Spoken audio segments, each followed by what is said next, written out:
자, 이동하면서 이동해 주세요. 자, 발표자만 앉아있고 나머지 이동해 주세요. 자, 여기 누가 발표해요? 빨리 정해요. 자, 나머지 일어나고. 누가 발표해? 빨리. 자, 발표하고 나머지 사람 일어나서 뒤로 가세요. 자, 뒤에 쪽 이쪽 앞으로 오시고, 이쪽으로. 자, 여기로 가요. 발표자 옆으로 가세요. 거기 뭐예요? 그쪽 뭐예요? 누가 발표해? 빨리 일어나요. 발표하는 사람 다 일어나요. 빨리 일어나라니까. 빨리 일어나. 일어나. 옮겨가요. 자, 자리에 옮겨가요. 가장지혜가 앞으로 오고 하나씩 옮겨가세요. 빨리빨리 일어나요. 자, 6조 손들어요. 6조. 일로 와요. 4조 있어요. 4조. 손들어. 발표자 누구야? 발표. 4조. 누가 발표? 발표자 자리에 앉아야지. 자, 6조 빨리 와요. 6조. 빨리 와. 일로. 4조. 6조로 가요. 6조로. 빨리빨리 옮겨가요. 자, 이야기하세요. 잘 찾은데 이야기하세요. 2조. 예, 글로 가고. 자, 또 일로 모여야지. 왜 글로 가? 여기 모여서 드려야지. 발표를 들어주세요. 해.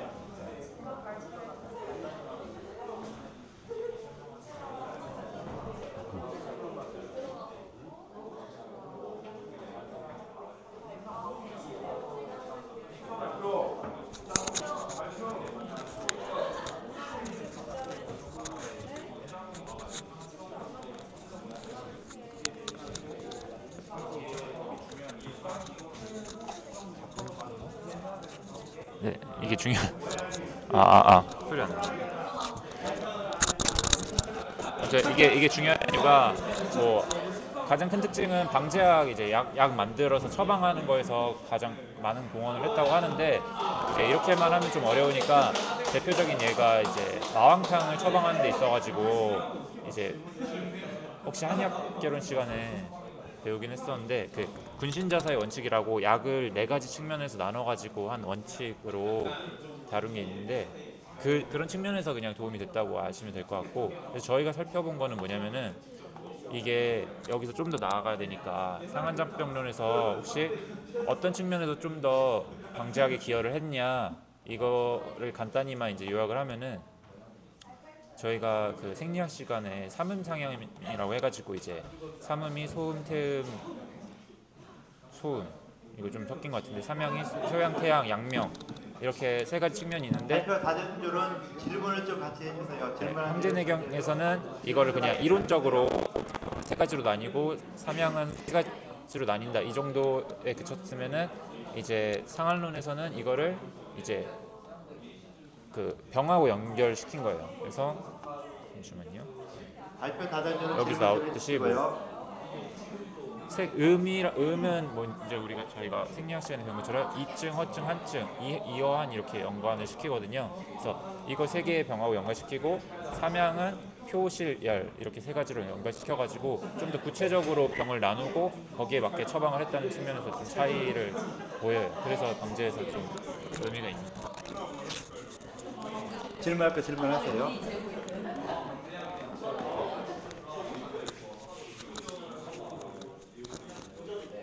자, 발표 시간 더 필요할까요? 발표 시간 더 필요해요. 자, 없으면은 이제 뒤에 사람 앞으로 오고 한 칸씩 뒤로 가시면 되겠어요. 자, 자리에 또 한 번 옮겨주세요.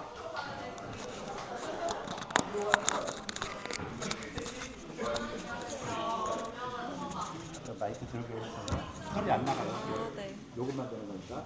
네. 자, 자리 옮겨주세요. 자리 옮기고 뒤로 가고 뒤에 사람이 앞으로 오면 되죠. 한 칸씩 뒤로 가고 최고 뒷사람 앞으로 오면 돼요. 한 칸씩 뒤로 가면 돼요. 네.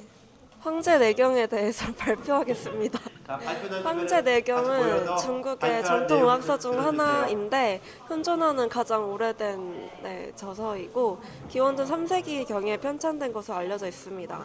이제 황제와 그의 신하, 기백이나 귀요구 등등이 나눈 대화를 기록하는 것인데 인체의 생리와 병리, 치료법 등을 다루고 있습니다. 총 18권이고 소문 9권, 영초 9권으로 이루어져 있고 그리고 이제 음양오행이나 진단법, 침술 등을 다루고 있습니다. 그래서 그리고 양생법, 건강한 삶을 유지하기 위한 양생법 역시 다루고 있습니다. 황제 내경의 주석본으로는 여러 가지가 있는데 왕빙의 소문 주석이 가장 오래된 주석이고 후대의 주석본에 큰 영향을 미쳤습니다. 영추의 주석은 마시의 영추 주석이 있는데 소문 주석에 이어서 중요한 주석본이고 침술 치료에 대한 내용을 집중적으로 다루고 있습니다. 송나라 시대에 편찬된 이동원의 소문 원류 주석도 있습니다. 네, 끝입니다.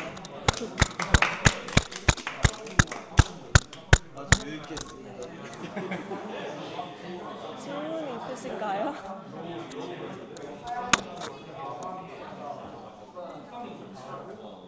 혹시 인체 생리와 병리를 음양오행의 이론으로 설명하고 있다고 하는데 구체적인 사례가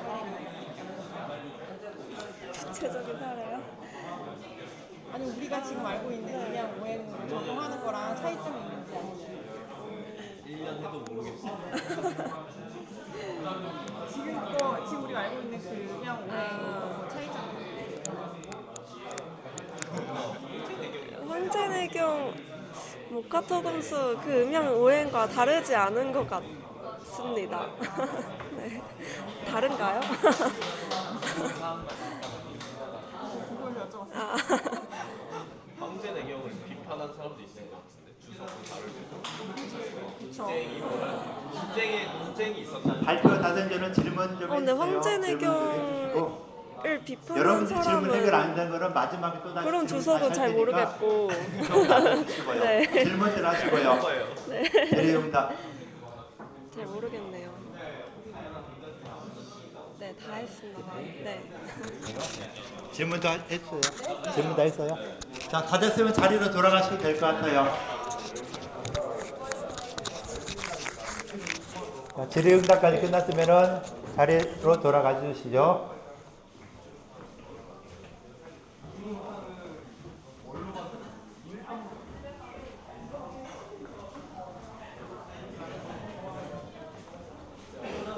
자, 자리로 돌아가서 앉아주세요.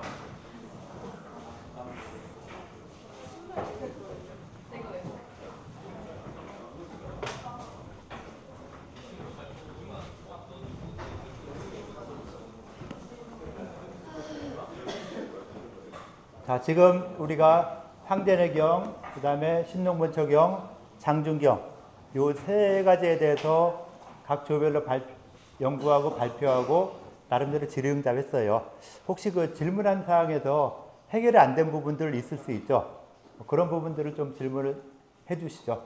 그리고 여러분들이 또 답변을 한번 직접 해보는 것도 좋을 것 같아요. 아까 질문했던 거 다시 한번 해주실래요? 네. 신운동처경은 상, 중, 하품으로 약물을 분류를 하는 특징이 있는데 그 중에서 칡이랑 은행나무가 하품 약물로 분류된다고 어떤 조에서 발표를 했는데요. 그 칡, 은행나무가 어떤 부작용이 있어서 하품 약물로 분류되는지 궁금합니다. 자, 신농본초경 한 조에서는 답변을 좀 해주세요. 아까 하품으로 뭐라고요? 하품에 어떤 약? 칡, 은행나무. 칡이나 은행나무 같은 것들이 하품으로 분류되어 있다 했는데 하품으로 분류하는 특징이 있으니까 상중 하중이 하품으로 분류했을 것이다 라고 하는데 거기에 대한 답변을 좀 해주세요. 우선 약을 하품으로 분류를 할 때는 왜 그렇게 분류를 했냐면 주로 독성이 강하거나 부작용이 있는 경우에 하품으로 분류를 한다고 합니다. 그래서 칡의 부작용에 대해서 말씀을 드리자면은 우선 장기간 복용을 할 경우에 간 기능에 이상이 생길 수도 있다고 합니다. 그리고 칡은 찬 성질을 가지기 때문에 수족 냉증이 있는 분들은 주의를 하라고 하네요. 그런 것들이 이제 부작용이 될 수 있을 것 같습니다.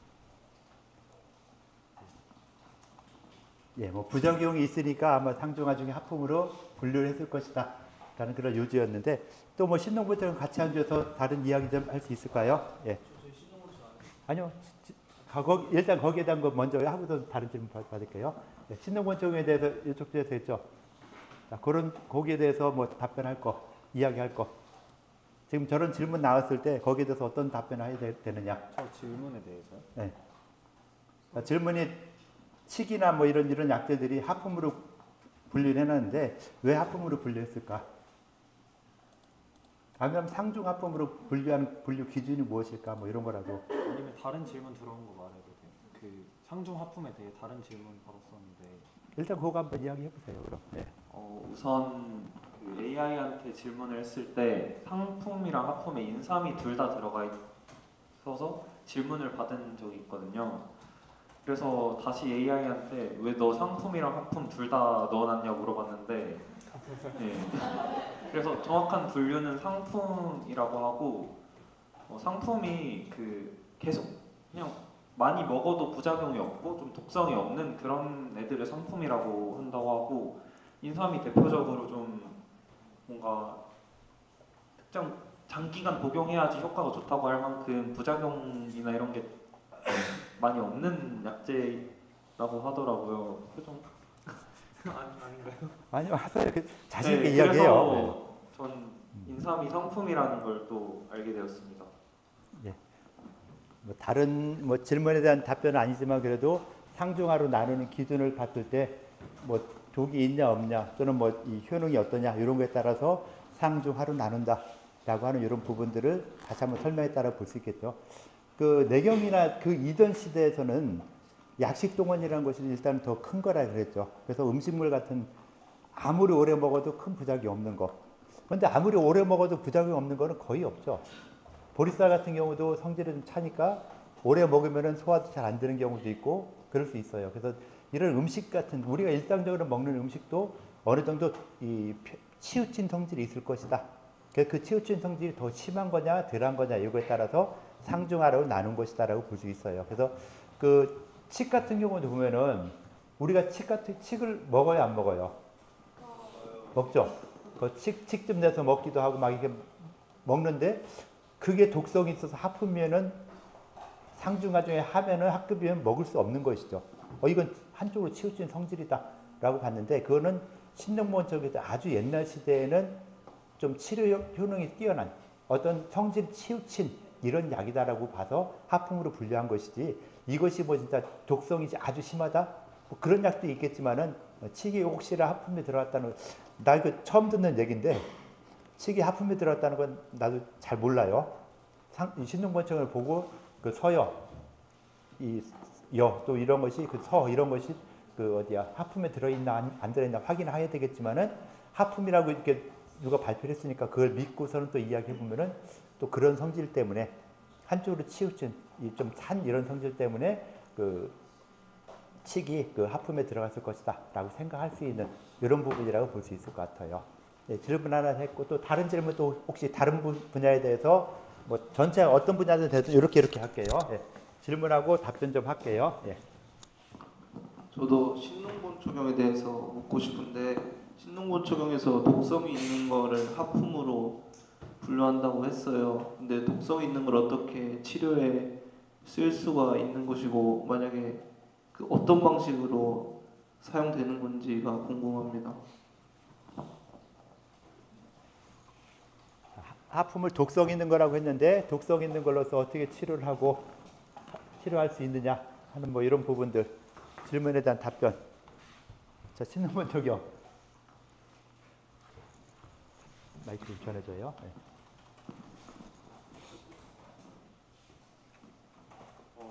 그 하품에 있는 약물 중에서 독성이 강한 것들을 이렇게 분류해 놨는데 사실 독성이 강하다 해서 어떻게 약물을 쓸 수 있느냐라고 질문해 주셨는데 사실 모든 약물들은 어느 정도의 작은 독성을 가지고 있기 때문에 그런 부분들은 다 가지고 있지만 그 중에서도 유독 독성이 강하거나 그 부작용이 강한 것들은 따로 조금 더 주의를 해서 약물로 쓰여야 하지 않을까 하는 그런 의도에서 하품을 따로 분류한 것이 아닐까 저는 그렇게 생각합니다. 됐어요? 네, 일단 됐고요. 네. 자, 또 마이크 좀 주세요 앞으로. 네. 질문할 거 다른 어떤 질문이든. 예. 저는 2조의 황제 내경에 대해서 질문하고 싶은데 보니까 안침에 대한 내용을 말씀해 주실 때 멸균을 했다고 말씀을 해주셨거든요. 근데 그 황제 내경이 쓰는 시기가 옛날이다 보니까 멸균에 대한 개념을 어떻게 받아들였는지 아니면 또 멸균을 어떻게 했는지가 좀 궁금합니다. 자, 2조에서 황제내경 이야기하면서 안침 이야기가 나왔고 또 안침 중에서도 그 멸균 마이크 좀 받아서요. 멸균에 대한 이야기를 했는데 거기에 대해서 좀 이야기해 달라고 했는데 여기는 좀 발표조에서 이야기해야 될 것 같아요. 네, 발표하는 사람이 하세요. 네. 그 여기 나온 안침 내용은 과거에서 혈자리만 가져온 거고요. 침 놓는 방법, 멸균이나 침술사나 소독해라 이런 거는 현대에서 놓는 방법을 설명해 준 거더라고요. 그래서 안침에서 혈자리만 황제 내경에서 가져온 것 같습니다. 뭐 멸균 그때 됐어요? 어떻게 했죠? 뭐 약간 불로 소독하거나 그런 방법이 없는지. 뭐 지금 생각해 보면 그렇게 답을 할 수 있는데 정확하게 어떻게 멸균했는지는 저도 안 물어봐서 대답을 못 드리겠네요. 잘못된 정보는 주면 안 되잖아요. 그런데 그 자체가 잘못된 정보예요. 네. 안침이란 정의가 있어야 되겠죠. 안침이란 어떤 것이 어떻게 놓는 것이다. 안침을 어떻게 놓는 거죠? 이렇게 같은 조죠, 내경. 주위에 혈을 그럼 그게 안침이 아니라 그냥 침이죠. 안침이 아니죠. 그죠? 안침을 눈 주위에다 놓으면은 눈 주위 어디요? 여기도 눈 주위인데 요 꼭대기도 눈썹 밑으로 그 안와에 있는 요 지역이다. 안와에 있는 혈자리가 몇 개 있잖아요. 거기다 그냥 침 넣는 게 여기 안침이에요? 아니죠. 그러니까 요즘 현대 개념에서 안침과 내경에서의 안침이 혈자리만 가져왔다는 것도 어떻게 보면 좀 말이 안 될 수가 있어요. 혈자리만도 내경에도 혈자리에 있었고 눈 주위에 혈자리에 있었고 그럼 눈 주위에 침을 넣는 게 이게 안침이다? 요 손에 놓으니까 수침이다? 족에 놓으니까 족침이다 하는 이런 식으로 되면 안 되겠죠. 그래서 좀 이 인공지능이 좀 잘못된 정보를 알려준 거죠.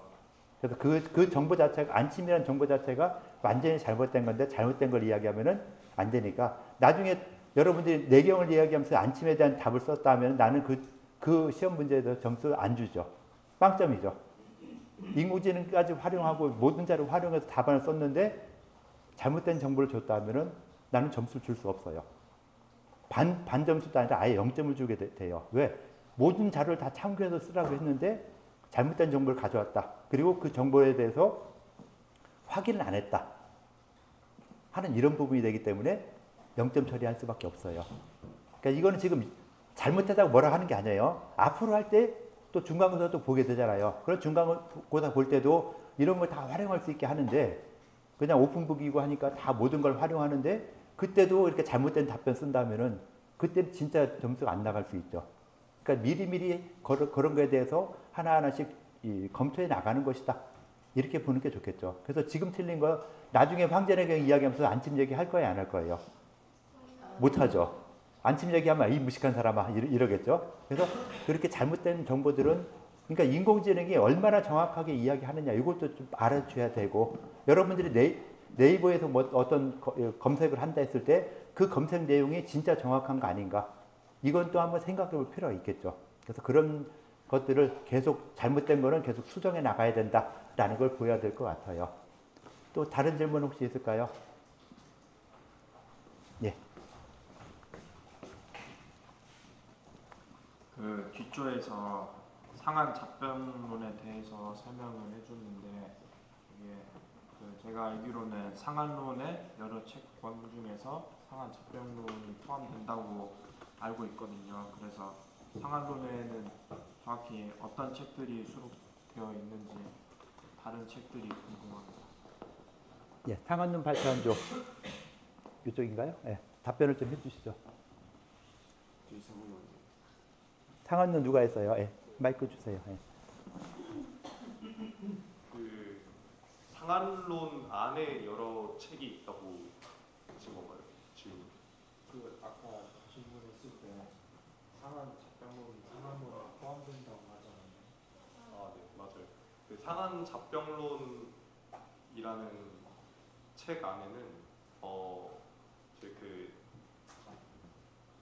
저희 외감병이라는 그 어떤 한사의 침입으로 인해서 병을 치료하는 내용이 담겨진 상한론으로 나눠져 있고, 그리고 그 상한론의 후편으로 방제약에 대한 내용과 어떤 그 다른 질병에 대한 치료법에 대해서도 내용이 다뤄져 있는데, 그것들을 이제 칭해서 저희 금기유락이라고 말하는 걸로 알고 있습니다.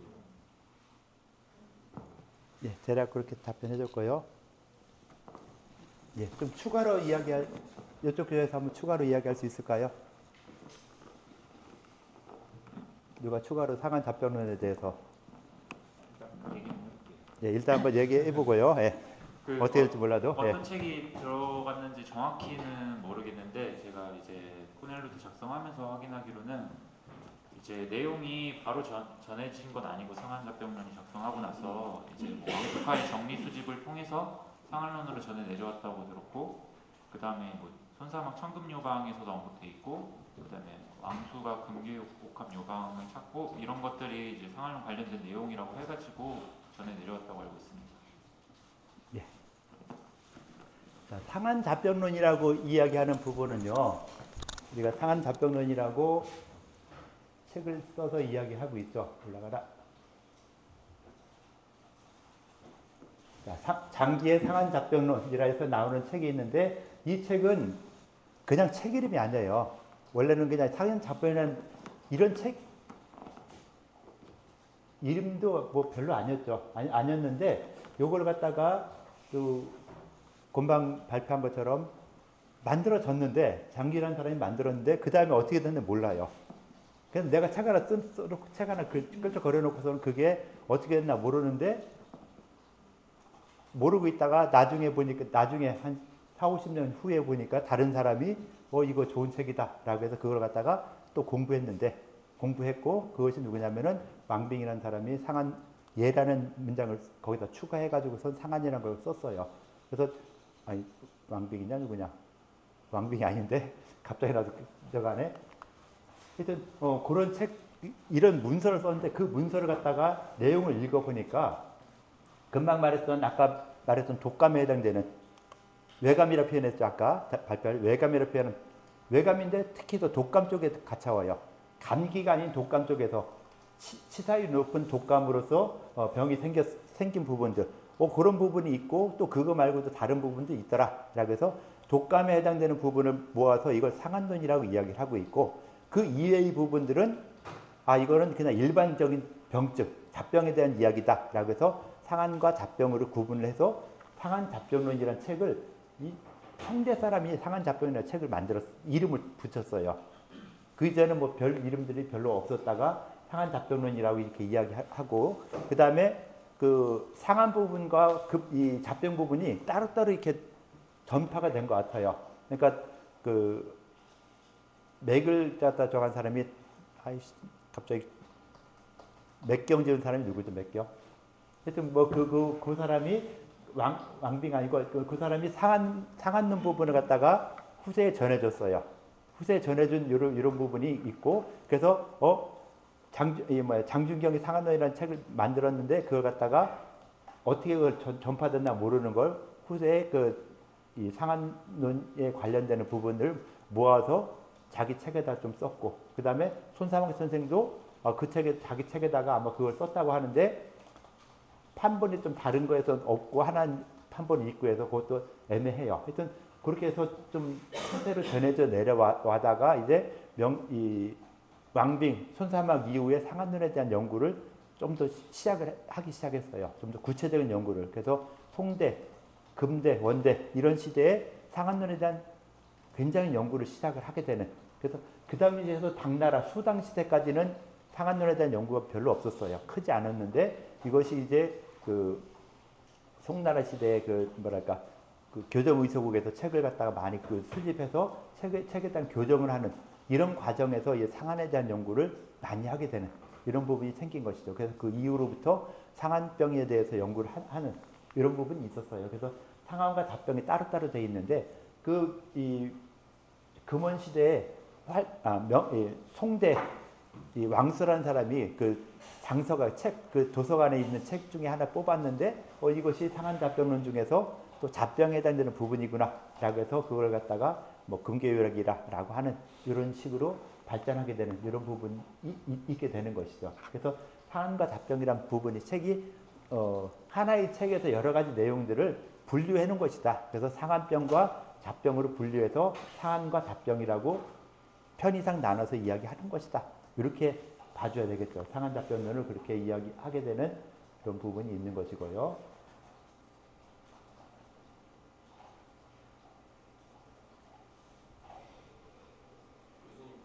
예. 이전에 장준경이 만든 거는 이제 상한이랑 잡병이 되게 통합된 그런 의서였는데 이제 후대로 가면서 뭐 소실도 됐을 수도 있고 그러다 보니까 이제 연구가 안 되고 있다가 뒷부분에서 이제 어떤 연구자들이 이제 상한 부분을 따로 빼가지고 그걸 연구하고 또 잡병 부분 따로 연구 같은 게 그렇죠. 잡병 부분에 대한 연구가 이 근계유락이고 근계유락에 대해서도 많은 사람들이 얘기를 했어요. 근데 잡병은 보면은 나름대로 뭐랄까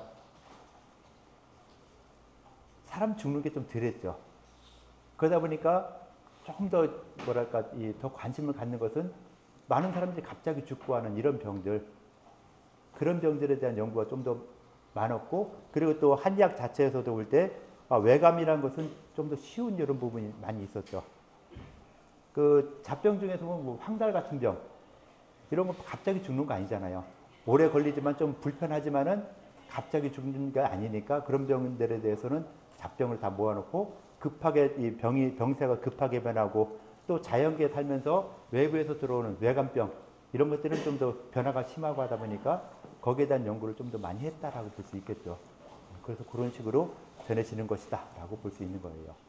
일단 뭐 상한론에 대해서는 한의학개론 시간에도 어느 정도 이야기했고 또 이렇게 이야기하고 나중에 또 상한론을 갖다가 배우면서도 좀 더 자세히 할 수 있는데 상한론에 나오는 아까 원문에서 나올 때도 요거도 금고고나 박태중방한다. 많은 이 처방들을 다 모았다 했을 때 가장 중요한 것 중에 하나가 황제내경. 소문 연론에 보면 금부열병자는 게 상한질이야라 라는 문장이 있거든요. 그래서 지금 열이 나는 병은 다 상한의 무리이다 라고 해서 상한병과 상한이 약간 다른 개념으로서 내경에서도 상한이라는 용어를 썼어요. 여기서 장준경이 말하는 상한이라는 똑같은 용어를 썼지만은 개념은 약간 달랐어요. 그래서 그 상한론에서는 내경에서 말했던 그 상한이라는 용어를 갖다 들여오고 거기서 병이 전달되는 과정을 육경이라는 걸로 봐서 육경에 대한 이야기를 상한론에서 하게 되는 것이죠. 그래서 내경에 있는 내용을 갖다 육경의 병이 간다는 걸 갖다 뽑아서 이렇게 했다라고 봐주면 될 것 같아요. 시간이 지났으니까 오늘 수업 여기까지 할게요. 자, 수고들 했어요. 예.